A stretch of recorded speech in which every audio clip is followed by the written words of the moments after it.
You've probably heard the news. The economy's strong again. Yeah, and my gym membership automatically renewing doesn't mean I'm getting in shape. Let's cut through the noise. The US economy isn't recovering. It's running on fumes, juggling debt, tariffs, and borrowed time while pretending everything's fine. Here's the bold claim. The stock market's booming, but the real economy's bleeding, and Washington's answer is to just print more money. And today, I'm going to prove it. We'll unpack why the Treasury's broke, how tariffs are silently strangling the middle class, and why the next big bubble might already be inflating right under your 401k. So, Curious George, grab your coffee, because what's coming next might make you want to switch it to something stronger. Let's start with the basics, revenue.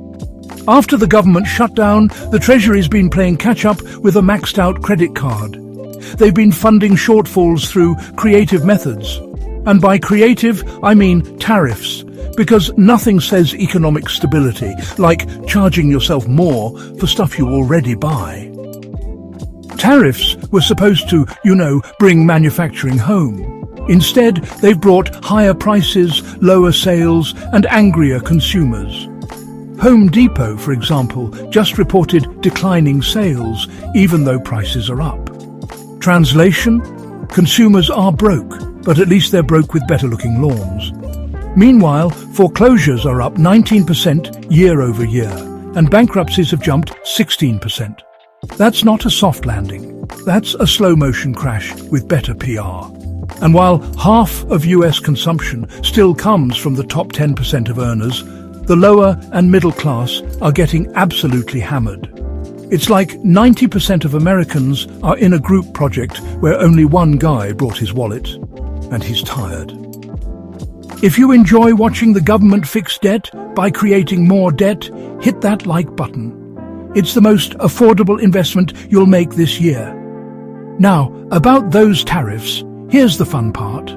They didn't cause the wild inflation we saw after COVID, but they did reverse the natural decline in inflation that was happening before. That's right, we could have had cheaper goods, but instead we got made in America prices on goods still made in China. Tariffs created two kinds of inflation. Everyday stuff like food got more expensive because you can't warehouse milk. Durable goods? Companies ate the costs, which hammered corporate profits. That's why the ports in Los Angeles are quiet. Cargo is down 7.5% year over year, with projections showing a 14% drop in November and 18% in December. When ships stop moving, so does the economy. And remember those tariff revenues we were supposed to be celebrating. A whopping $150 billion collected, which, if reversed by the Supreme Court, might have to be refunded to importers. Yeah, imagine refunding the one thing keeping the lights on. That's not fiscal policy, that's financial whack-a-mole. Let's peek behind the curtain. The Treasury's been selling debt like it's Girl Scout cookies. They hold regular Treasury auctions to raise cash. But here's the problem, nobody's showing up. Foreign investors pulling out, central banks selling off US debt. And to make it look better, they've been funneling money through hedge funds in the Cayman Islands, over $1.8 trillion worth of foreign US debt that's actually ours. That's right, we're buying our own debt through offshore accounts.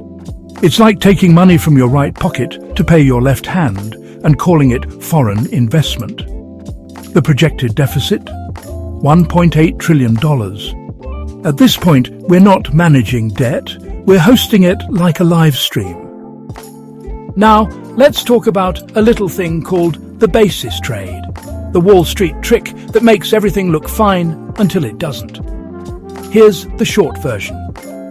Hedge funds borrow money to buy short-term treasuries, pocketing the tiny difference between rates. Sounds harmless, right? Except they're borrowing 50 to 100 times their cash on hand. If funding costs spike, they lose billions, instantly. And who's one of the biggest players in this game? Japan. They borrow yen at low rates, convert it to dollars and buy US treasuries, but if Japanese rates rise, that trade unravels faster than a politician's promise. If that happens, US Treasury yields could skyrocket, crushing bond portfolios, mortgage rates, and stock valuations in one domino effect. This is why the US is pressuring Japan not to raise rates, not because they care about Japan's economy, but because we can't afford the fallout. If you're starting to feel like the global economy is one big Jenga tower, go ahead and follow for more. I promise it gets even more exciting when the pieces start falling. So let's loop back to our hook. The stock market's booming, but the real economy's bleeding, and Washington's answer is to print more money. We've seen it play out. The Treasury's broke, patching holes with tariffs and debt tricks. Consumers are tapped out, foreclosures are rising, and corporations are gasping for oxygen. And the global investors propping up our debt are one interest rate hike away from running for the exits. If this video helped you see the bigger picture, or at least made you question why the headlines sound so cheerful, let me know in the comments below. Was this helpful? What other financial security or economic topics would you like me to unpack next Money Monday? Drop your suggestions because your questions drive this conversation. Until next Money Monday, thank you so much for watching. Check out our Money Tree and Me profile for more helpful financial literacy videos. Money Tree and Me, providing better security and ensuring better lives.